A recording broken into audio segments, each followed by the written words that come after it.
Reactivity of Metals. We've got a couple of activities for you this morning. We've got 2 different metals in the pots over there, and we've got a little quiz for you to do, and then a video of a very reactive metal, which I think you'll all enjoy. So Max is going to show you these pots. We've got iron nail, and we've got my ring, which is silver, and they've been in water for a week. So I know that's silver now because why will I know silver in a pot of water? Any ideas? Yes? It's not reacting. It's not reacting yet. So, and you can see the difference when you come around between that and the iron nail. So you're waiting for me, is it? Not yet.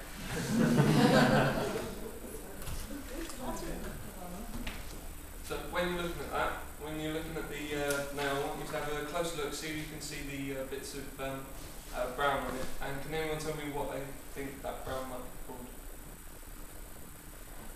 Rust? Rust, absolutely. Does anyone know the chemical name for that? Andrew? Iron oxide? Iron oxide, very good. Yes, that's correct. So, and you can all notice the difference, and that's the going balance. Are you going to hand up? We've also got a game for you. There's a series of reactivities of metals, and we've got a game for you where you can. What we want you to do is put the metals into the different groups, whether they're very reactive. I didn't do this slide, so you did it. Yeah. We've got a list of metals for you, and we want them to put them into groups of very reactive, fairly reactive, not very reactive, and very unreactive. So I don't know. Yeah, as soon as everyone's had a look at these, I want you to all move into groups, 4 groups, 1 on each corner, and we'll sort out this next activity. So, sort yourselves out. Actually, I think we'll make it easier and sort you out for you. Right, so A, B, oops, sorry, Max. C, D, A, B, C, D, A, B, C, D, A, B, C, D. So, we want A's here, B's there, C's here, and D's here. Go. A, C's. Okay, so that's the C's. Go T and C.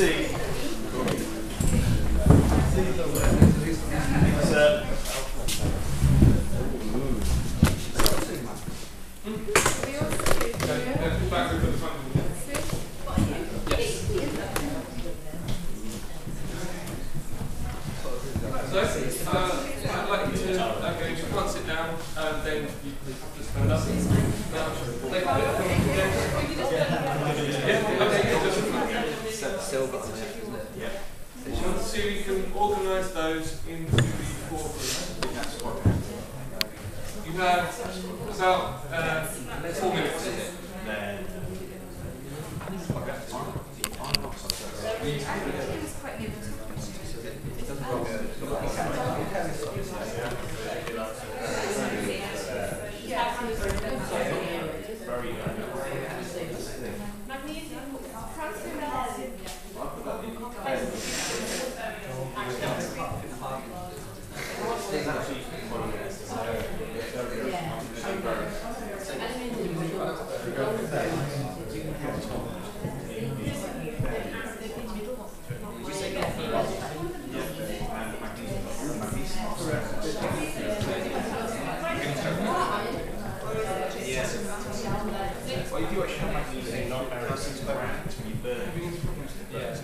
When you find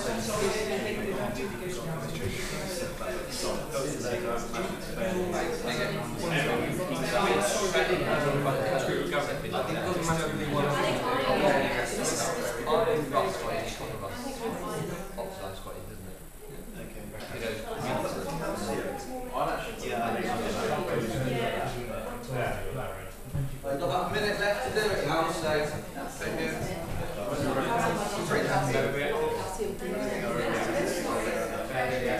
Installations like that.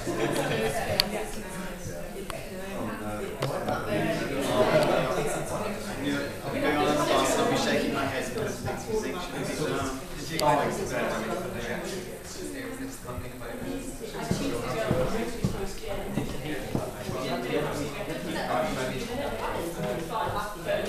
it's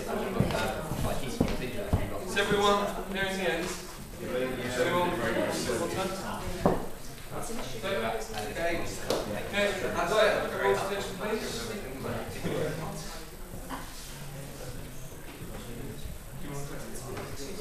Okay, first off, for the very reactive, these are the first three. They can be in whatever order, as long as they're sort of near the top, that's fine.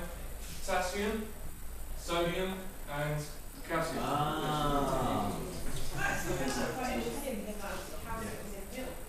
Yeah, that's actually going to be a compound of calcium, I think, not pure calcium. Calcium ion, isn't it? Yes, sir. We say then, sir, that anything that's normally really reactive would be found naturally in a compound. Probably, yeah. Like sodium chloride. Yeah, that's a good example. Okay, for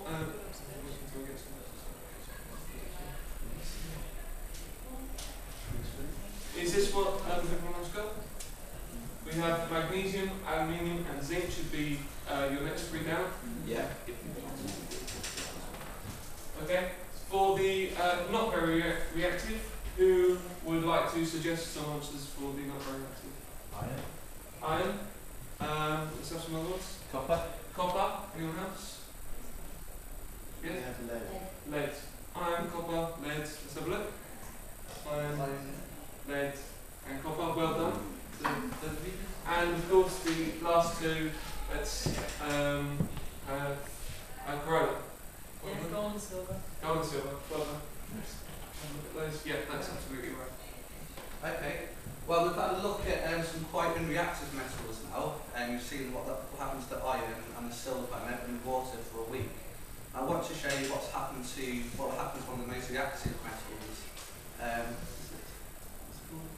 Cesium. It's a video of cesium when it's put into water. And yeah, put it on. I'll just say in later lessons we will be demonstrating sodium and potassium in class. That will require some setup and goggles and shields because it's really quite reactive in water. But as you can see from this, we can't do this in a classroom. We're not allowed to do this, Unfortunately. Go on, I'll go on to it. No, it's strictly against health and safety regulations, I'm afraid.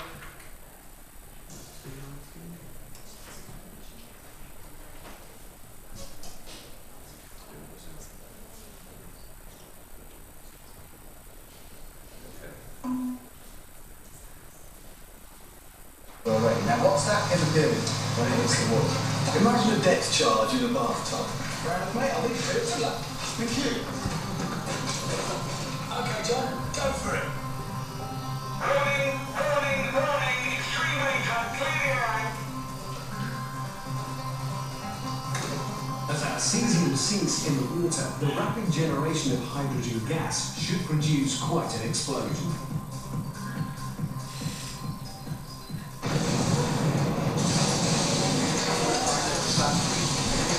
And it does.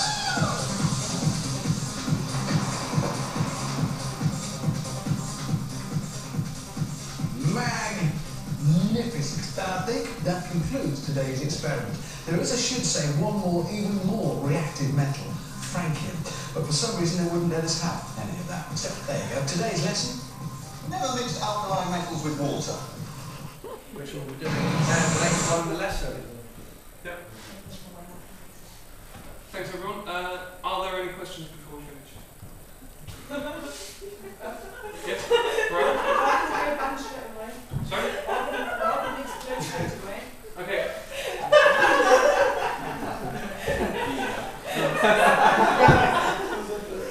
Did you miss that bit? Sorry, just email us up or something. And why is aluminium so reactive? Okay, the first question, why didn't it go bang straight away? They actually put something around their sample of cesium, which dissolved in the water before the cesium reacted. The second question was aluminium. Can I answer that one? Yeah, go Yeah, the aluminium, it's a common misconception that people don't think aluminium is reactive, but because when it reacts, it forms a coating on the outside of the surface, so it can't react anymore. That's why that happens. Have we ever tested franking? Well, we had a look on YouTube. There are no videos of it. There's one that claims to be a video of a franking test in the ocean. It's actually a bunch of atomic explosions set to death metal. So we don't know what it looks like, but you can imagine it would be slightly bigger than the one we saw there. Any other questions? Can we see that video, sir?